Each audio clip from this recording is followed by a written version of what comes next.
The Suicide Mall of Canton. In the heart of the bustling city of Canton, in Guangdong Province, China, lies a place that has been abandoned for decades, the Suicide Mall. Once a thriving shopping center, this building is now a place of nightmares, known for its dark history and the inexplicable phenomena that occur within its walls. The legend began in the 1990s when a series of unexplained suicides shook the local community. One after another, people jumped from the upper floors of the mall, leaving no notes or explanations. Authorities tried to close the building, but the suicides continued, even after the place was abandoned. Locals say the mall is cursed, that there is something inside that draws people to their deaths. Some claim to have heard voices whispering from the walls, while others swear they have seen shadows moving on the upper floors. But the most terrifying story is that of Li Mei, a young woman who disappeared in the mall 10 years ago and whose spirit, they say, still wanders the halls. It all began in 1996, when the mall was one of the most popular in Canton. One day, a man jumped from the roof of the building in broad daylight. He left no note, and no one could explain why he did it. Witnesses described him as calm and composed, almost as if he were in a trance. He walked to the edge of the roof, paused for a moment, and then stepped off. His body landed in the middle of the crowded plaza below, causing panic and chaos. Soon after, a woman did the same, followed by a teenager and an elderly man.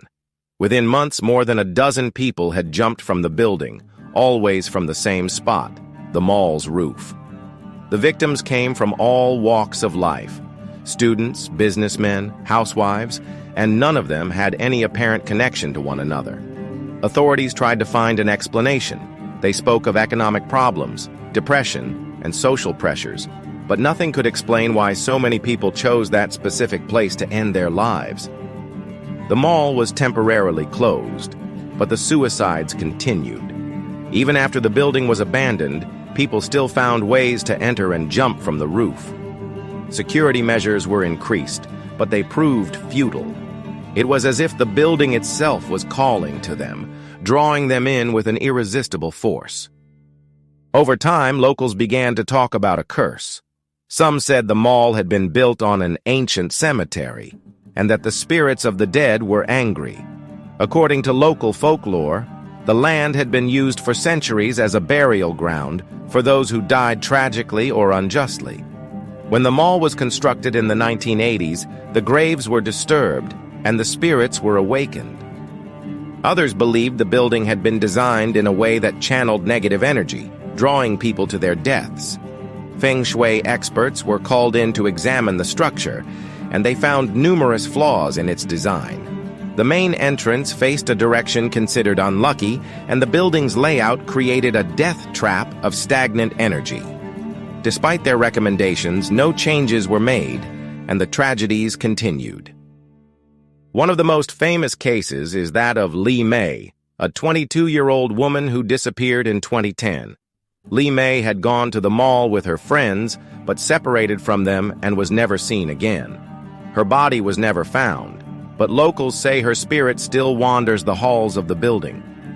Some claim to have seen her on the upper floors, staring into the void before disappearing.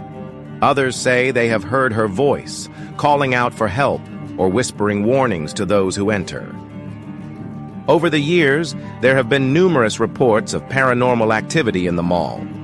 Ghost hunters and curious visitors who have dared to enter speak of voices whispering in the empty hallways, shadows moving in the corners, and an overwhelming sense of despair. The air inside the building is said to be unnaturally cold, even in the heat of summer, and the walls seem to absorb all light, creating an oppressive darkness. In 2015, a group of young people entered the building to film a video. What they captured was terrifying. Voices that didn't belong to any of them, doors opening and closing on their own, and a dark figure following them through the halls. The video went viral, but it was soon removed from all platforms. Those involved refused to talk about it, and one of them was hospitalized for a nervous breakdown. Another incident occurred in 2018 when a team of urban explorers decided to spend the night in the mall. They set up cameras and recording equipment, hoping to capture evidence of paranormal activity. At first, the footage was uneventful, but as the night progressed, strange things began to happen. The cameras captured shadowy figures moving in the background, and the audio recordings picked up faint whispers and screams. The explorers fled before dawn, leaving their equipment behind. When they returned the next day, everything was gone. Today, the Suicide Mall still stands, a chilling reminder of its dark past. Authorities have tried to demolish the building on several occasions, but every time they do, inexplicable accidents occur. Workers speak of tools disappearing, machinery breaking down for no reason, and a constant feeling of being watched. Some have reported seeing figures in the windows or hearing footsteps behind them, even when they are alone. Locals avoid the place, but every year, people from all over the country travel to Canton to see the cursed building. Some seek answers, others seek thrills, but all leave with a sense of unease they can't explain. And on nights of the full moon, they say you can still hear the screams of those who jumped from the roof and see the figure of Li Mei staring into the void, waiting for someone else to join her in eternity. The ghost town of Fengdu. The mist, thick and cold as the breath of a dead man, clung to the ancient walls of Fengdu, a ghostly shroud that concealed the city's secrets. The air was heavy with an oppressive stillness, a sepulchral silence broken only by the whisper of the wind that groaned through the abandoned structures, a mournful lament that seemed to come from the depths of the underworld. It was said that this place, known as the Ghost Town, was the gateway to the underworld, a limbo where the souls of the dead awaited their final judgment, a place of transition between life and death. As travelers ventured into Fengdu, they felt an unseen presence, a multitude of restless spirits watching them from the shadows, their cold and piercing gazes following their every step. The statues of demons and gods, carved in stone with grotesque details and terrifying expressions, seemed to come to life in the moonlight, their eyes following every movement with a penetrating gaze, as if they were judging the intruders. The Bridge of Helplessness, a stone arch that stretched over a dark and icy river, whose waters seemed to reflect the darkness of the soul, stood like a gateway to the afterlife, a portal to the realm of the dead. It was said that souls had to cross this bridge to be judged, and those who were not worthy fell into the icy waters, condemned to wander for eternity in darkness, trapped in an eternal limbo. The temples of Fengdu, once filled with life and prayer, were now in ruins, their altars covered in dust and cobwebs, silent witnesses to the passage of time and decay. The echo of funeral chants resonated in the empty corridors, a ghostly lament that constantly reminded of the presence of death, a reminder of the fragility of life. The red lanterns hanging from the eaves flickered and went out, as if trapped souls were trying to communicate with the world of the living, desperately seeking a way out, an escape from eternal torment. Visitors to Fengdu often experienced inexplicable phenomena, events that defied all logic and reason, events that plunged them into a sea of terror and confusion. Whispering voices called them by name, a ghostly echo that resonated in their ears, as if the spirits were trying to lure them into the underworld. Shadows that moved on their own, lengthening and contorting into grotesque shapes, demonic figures that seemed to lurk in the darkness. The feeling of cold, bony hands touching them, a chill that ran down their spine, as if death itself were claiming them. It was said that those who spent the night in the town were tormented by vivid nightmares, visions of demons and tortured souls, trapped in an eternal cycle of suffering, a personal hell created by their own sins. At dawn, they awoke with unexplained marks on their bodies, scratches and bruises they didn't remember getting, as if they had been touched by the underworld, marked by the tormented souls, condemned to bear the scars of eternal torment. The legend of Fengdu warned the living not to disturb the peace of the dead, not to dare desecrate the realm of spirits, not to challenge the forces of the afterlife. Those who disobeyed this warning were haunted by restless spirits, taken to the underworld to face their own judgment, condemned to wander for eternity in darkness, trapped in a labyrinth of eternal torment. It was said that the ghost town of Fengdu was a place of punishment and redemption, a reminder that death was inevitable and final judgment awaited all, regardless of their status or wealth in life, a reminder that we are all equal before death. The wind howled through the empty streets, stirring up swirls of dust and dry leaves, a ghostly echo of the laments of trapped souls, a chorus of voices crying out for mercy. The shadows lengthened and twisted, creating grotesque shapes on the walls of the ruined buildings, demonic figures that seemed to watch them from the darkness, stalking them like predators. The echo of invisible footsteps resounded in the silence, as if someone or something were following the visitors, lurking in the darkness, preparing to attack.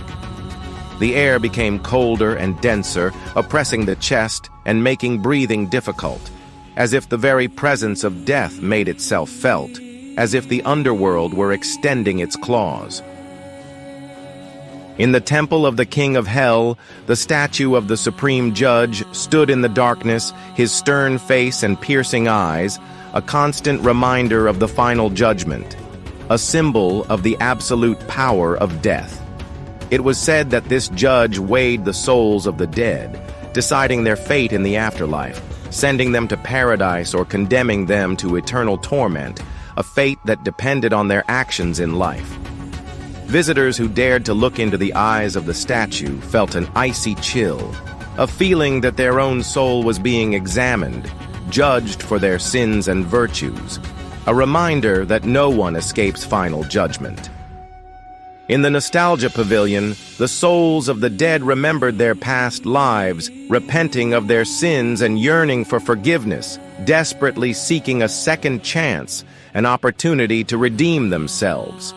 It was said that those who visited this pavilion felt a deep sadness, an empathy for the suffering of the trapped spirits, an understanding of the fragility of life and the importance of forgiveness, a reminder that we all make mistakes and we all deserve a second chance. In the ghost market, spirits sold and bought worldly objects, as if trying to cling to the life they had lost, desperately seeking a connection with the world of the living, an attempt to cling to humanity.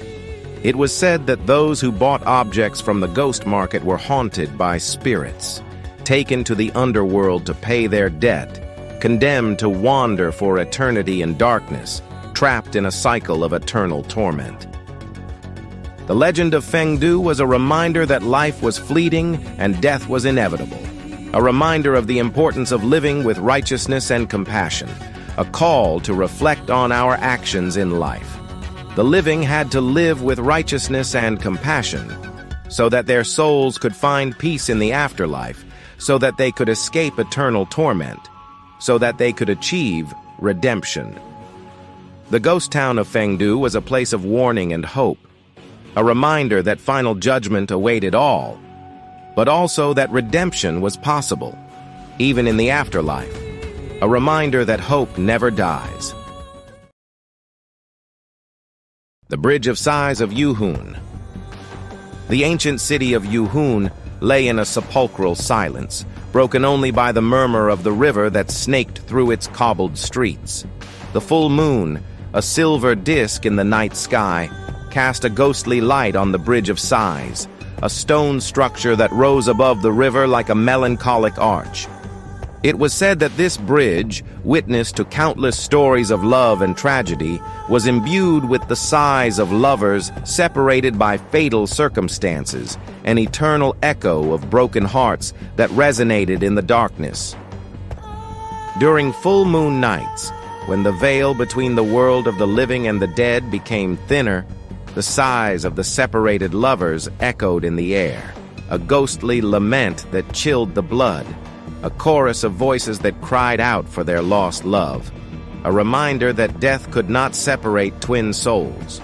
Locals, aware of the legend, avoided crossing the bridge during those moments, fearful of attracting bad luck in love, of being drawn into the same tragic fate as the lovers, of being condemned to wander for eternity in search of their soulmate.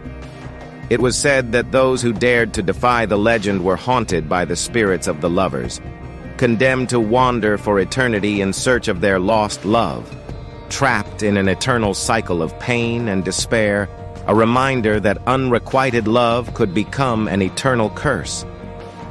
The legend told the story of two young lovers, Lin and Mei, whose destinies intertwined on the Bridge of Sighs, a place where their souls were forever united.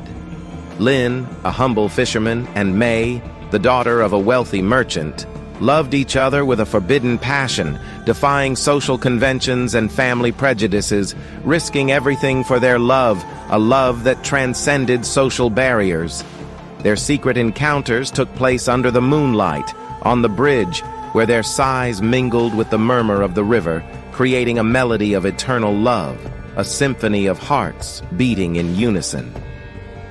But their love was cut short by tragedy. A dark shadow that loomed over their lives, a cruel fate that separated them forever.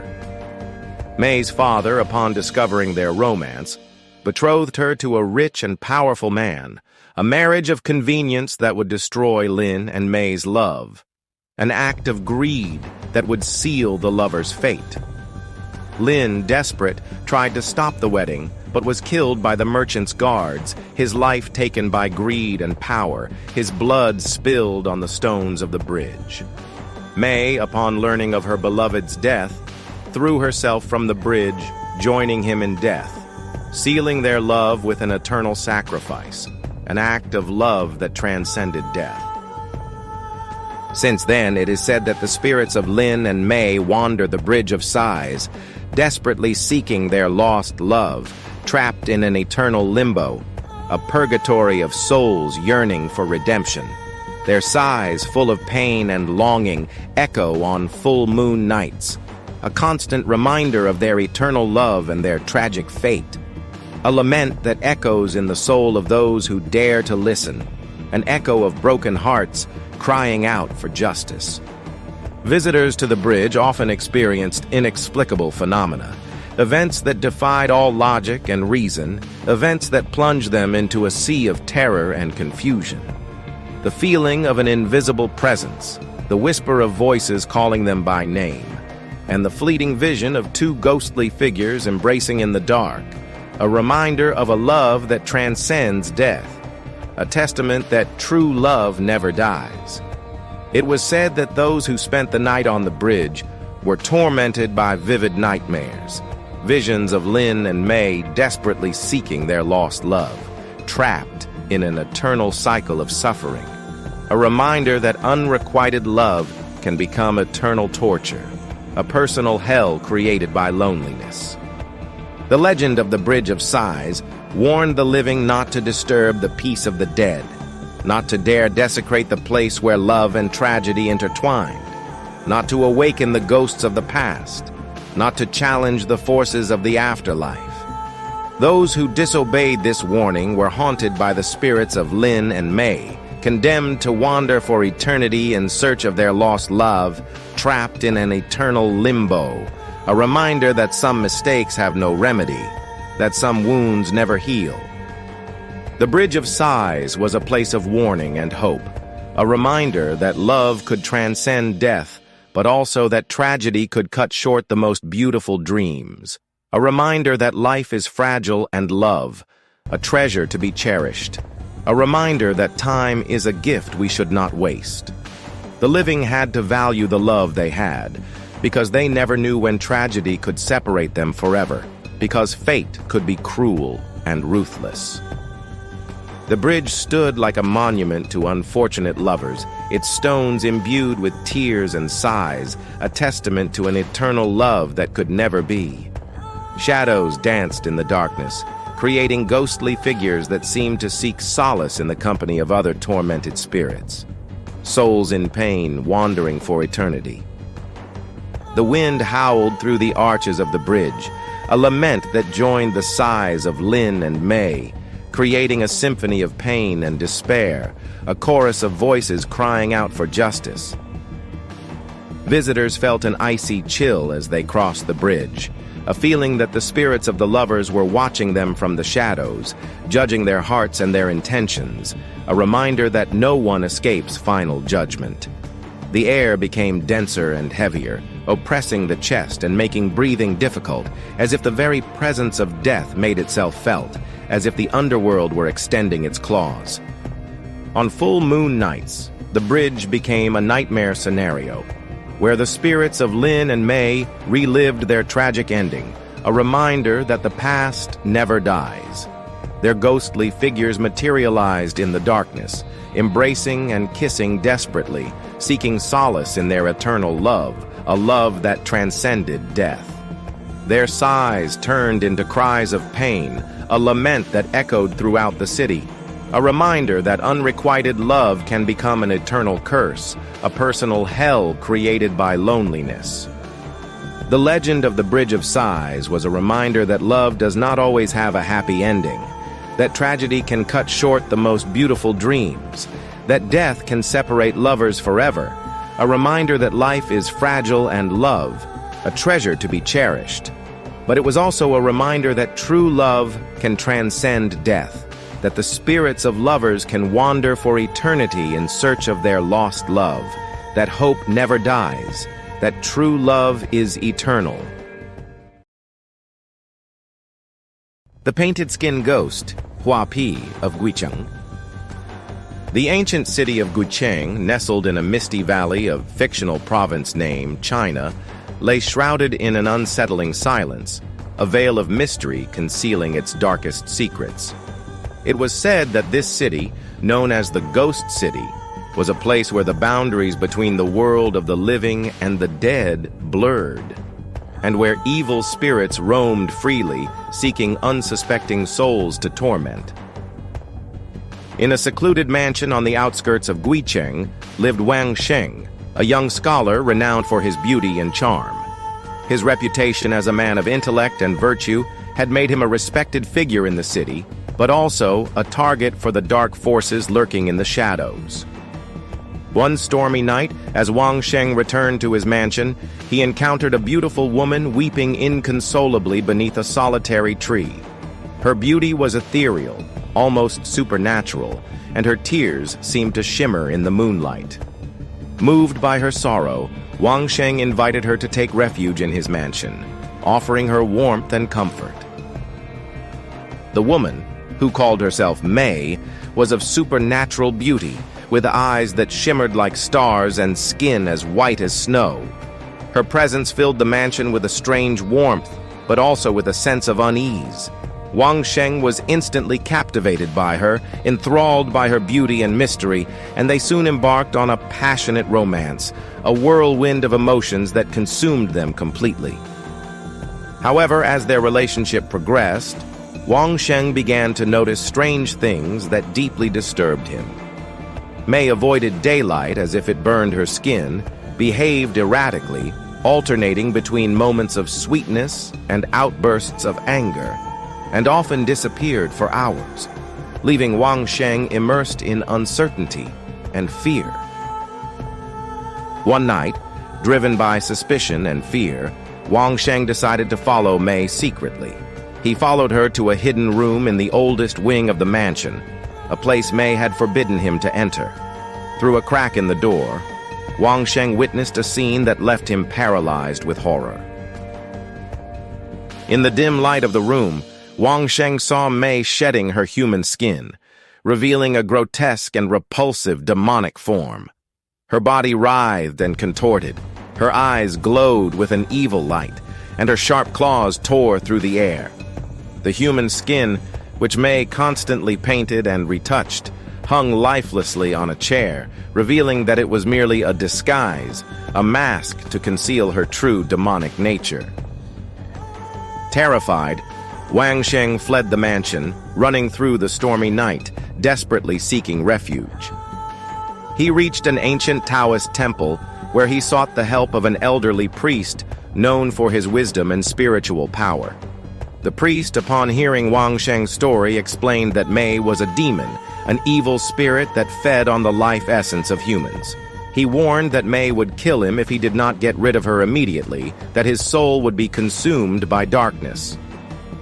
Wang Sheng, tormented by fear and guilt, returned to the mansion with the Taoist priest. Together, they confronted Mei, revealing her true form through ancient rituals and incantations. Mei, furious and desperate, attempted to attack Wang Sheng, but the priest sealed her in a talisman, trapping her in an eternal limbo, condemned to wander in darkness for all eternity. The legend of Hua Pi warned the living not to be deceived by appearances, that evil could hide behind beauty and charm. Those who allowed themselves to be seduced by vanity and lust were easy prey for demons, condemned to suffer for eternity in an abyss of pain and regret. Wang Sheng's mansion became a cursed place, a reminder of the presence of evil in Guicheng. The villagers avoided the mansion at all costs, fearful of encountering Mei's spirit, which was said to still roam the dark corridors seeking revenge. It was said that those who dared to enter the mansion were tormented by visions of Mei shedding her skin, a horror that pursued them to madness, driving them to the brink of despair. On full moon nights, it was said that Mei's lament could be heard in the mansion, a lament that echoed throughout the city, a cry of pain and rage that chilled the blood of the unwary, a reminder that evil never sleeps and always seeks an opportunity to return. The legend of Hua Pi was a reminder that evil exists, that demons lurk in the darkness, waiting to claim their souls. The living had to live with caution and wisdom so that their souls could escape eternal torment, so that the light of hope would never go out in their hearts. On the outskirts of a small, remote village in the mountains of Sichuan Province, China, lies a cursed place known as the Well of 1,000 Demons. For centuries, this well has been the epicenter of horror stories, disappearances, and unexplainable phenomena. The villagers avoid the place, whispering that the well is a gateway to the underworld, a place where demons lurk and wait to drag the living into the abyss. The legend began during the Ming Dynasty, when an earthquake shook the region and opened a deep fissure in the earth.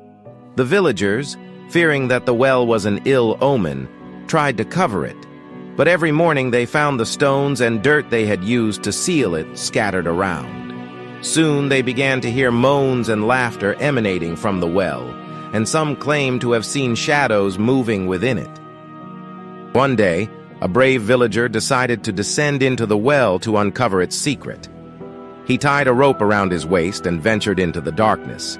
Minutes later, his blood-curdling screams echoed from the depths. When they pulled him back up, he was insane, babbling about creatures with glowing eyes and sharp teeth that had chased him. He died hours later, and since then the well has been considered cursed. The villagers built a small temple near the well, where they burned incense and offered prayers to keep the demons at bay. But despite their efforts, the horror stories continued. In 2018, a team of researchers led by archaeologist Dr. Liu Mei arrived in the village to study the well. Liu Mei was a skeptical scientist, but the story of the well intrigued her. With her were Zhang Wei, an expert in Chinese folklore, Emma Carter, an American journalist specializing in the paranormal, and Carlos Morales, a photographer with a fascination for the macabre. The team had heard the stories about the well and was determined to uncover the truth behind the legend. The villagers warned them not to approach the well. "It is a place of death," said an old man, his eyes filled with fear. "The demons that live there spare no one." But Liu Mei didn't believe in demons. To her, the well was a unique geological phenomenon, and she was determined to uncover its secret. Zhang Wei, while respectful of the villagers' beliefs, was also skeptical. Emma, on the other hand, was excited by the possibility of documenting something supernatural, while Carlos just wanted to capture striking images. The team arrived at the well at sunset. The air was heavy, and the silence was broken only by the creaking of nearby tree branches. The well was larger than they had expected, with a diameter of about 5 meters and a depth that seemed endless. Carlos took photos while Zhang Wei placed sensors around the edge to measure seismic activity. Liu Mei examined the walls of the well, noting that they were covered in strange symbols carved into the rock. Emma, ever the skeptic, approached the edge of the well and looked down. "I don't see anything," she said, her voice full of defiance. But at that moment, a cold wind arose out of nowhere, and a low, guttural moan echoed from the depths. Emma stepped back, her face pale. "Did you hear that?" she asked, her voice trembling. Liu Mei and Zhang Wei exchanged worried glances, but decided to ignore it, attributing it to a gust of wind. That night, the team camped near the well. Liu Mei reviewed the data from the sensors, which showed unusual seismic activity. Zhang Wei studied local legends, trying to find a rational explanation for the phenomena. Emma and Carlos reviewed the photos, but something strange appeared in each one. Shadows that shouldn't be there, indistinct shapes that seemed to move. Suddenly, a blood-curdling scream broke the silence of the night. The team ran to the well, where they found Emma standing on the edge, staring fixedly into the abyss. "They're calling me," she whispered, her voice empty and distant. "They say I must join them." Liu Mei and Zhang Wei tried to pull her away from the edge, but Emma fought with superhuman strength. "Let me go!" she screamed, her eyes glowing with an unnatural light. Finally, they managed to restrain her and bring her back to the camp, but something had changed in her. She spent the night muttering in a language no one recognized, and her skin was cold to the touch. The next day, the team decided to abandon the expedition. But when they tried to leave the village, they found themselves going in circles, always returning to the well. It was as if an invisible force was drawing them toward it. Liu Mei, desperate, suggested that perhaps the only way to break the curse was to face what lay within the well. After preparing themselves, Liu Mei and Zhang Wei decided to descend into the well to uncover the truth. They tied ropes around their waists and began to climb down, illuminating the path with flashlights. The air was thick and smelled of decay. As they descended, the walls of the well seemed to move, as if they were alive. Suddenly, the flashlights began to flicker, and the shadows around them came to life. Zhang Wei screamed as a figure with glowing eyes and sharp teeth emerged from the darkness. Liu Mei tried to help him, but more creatures appeared, crawling along the walls of the well. The creatures were a grotesque mix of human and beast, with pale skin and eyes that glowed like embers. On the surface, Emma and Carlos heard the screams. Emma, now completely possessed, approached the edge of the well and jumped, disappearing into the darkness. Carlos, terrified, tried to flee, but the shadows surrounded him, dragging him into the well. No one ever found out what happened to the team. The villagers discovered the abandoned camp, with the team's belongings scattered around the well.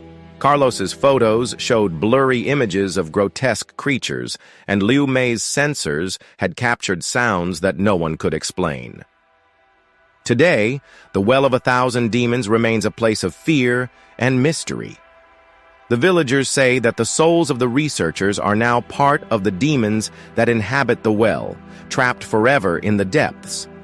And on nights of the full moon, it is said that the moans of the damned can be heard from the well, reminding everyone that some doors should never be opened.